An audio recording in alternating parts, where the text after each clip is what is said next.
नमस्कार, संगीता किचन रेसिपीमध्ये तुमचं अगदी मनापासून स्वागत आहे. हे बघा मैत्रिणो, इथं मी शापूची भाजी मस्त अशी चिरून घेतलेली आहे. पहा मैत्रिणो, कधीतरी वेगळी भाजी करून खाऊन पहा मैत्रिणो, अगदी छान. आज तुम्हाला खरंच मी वेगळी भाजी दाखवणार आहे. मस्त अशी चिरून घेतलेली आहे ना, अक्षरशः धुवून घेतलेली आहे. पहा इथं मस्त मिरचीचा आणि लसणाचा ठेचा करून घेतलेला आहे. आणि आपण इथं बटाटे बघा साल काढून अगदी पातळ पातळ असे चिरून घेतलेले आहेत, पाहू शकता मैत्रिणो. आणि ते सुद्धा मी पाण्यात ठेवलेत. त्याच्यानंतर थोडीशी मुगाची डाळसुद्धा बघा घेतलेली आहे, तीसुद्धा पाण्यात ठेवली मैत्रिणो. आणि ही भाजी एवढी छान लागते ना, खरंच तुम्ही दरवेळेस करताना त्याच्यापेक्षा खूप टेस्टी अशी ही भाजी होती, शापूची भाजी. खरंच खायला खूप पौष्टिक. चला आता मग ही भाजी आपण कशी टाकायची, काय करायचं ते दाखवूया का. तेलही काही जास्त लागत नाही मैत्रिणो, थोडंच तेलामध्ये अगदी भाजी आपली चटमटीत होती. चला आता हा बटाटा मस्त असा परतून घेऊया. पहा की कमीत कमी 90% हा बटाटा शिजला पाहिजे आपला, बरं का. मस्तपैकी तेलावर बघायचा हा बटाटा वाफळून घ्यायचा आहे. पहा आपला, हे बघा छान अगदी बटाटा तयार झालेला आहे मैत्रिणी, पाहू शकता तुम्ही. मस्त आणि अक्षरशः अप्रतिम अशी चव लागते ह्या शापूच्या भाजीला. बटाटा आणि शापूची भाजी खायला खरंच खूप टेस्टी. अगदी अजूनही नकळत राहिल्यामुळं पुन्हा आपण झाकण ठेवलं, पुन्हा चेक करूया.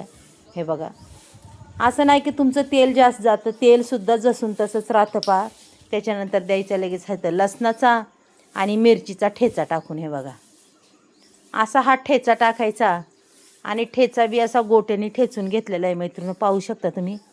तो सुद्धा पूर्ण असा हलवून घ्यायचा. त्याच्यानंतर आपल्याला त्याच्यामध्ये चवीपुरतं मीठ टाकायचं. म्हणजे काय होतं, आपल्या मिरचीला आणि बटाट्याला अगदी छान पद्धतीने अजूनच चव येते. त्याच्यानंतर लगेच भाजी टाकून द्यायची. हो का, अशी मस्त चाळणी ठेवली होती निथळायला. भाजी टाकून द्यायची मैत्रिणो आणि अगदीच चांगल्या पद्धतीने हलवून घ्यायची, बरं का. हे बघा, आणि तुम्हाला जर डाळ नसन टाकायची तर तुम्ही त्याच्यात शेंगदाण्याचा कूटही टाकू शकता.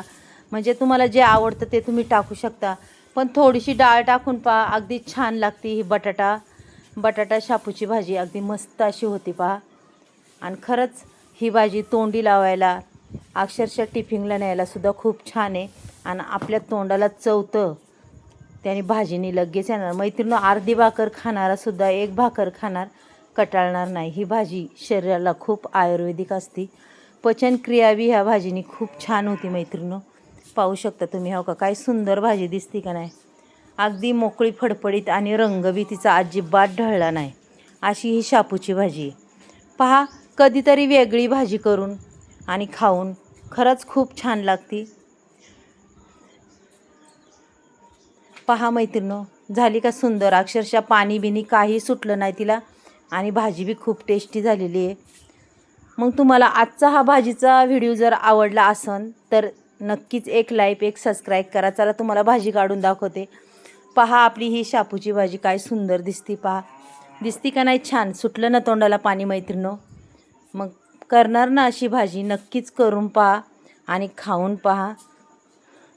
मस्त राहा, मस्त खा. चला मग मैत्रिणो, आपण उद्या भेटूया. बाय.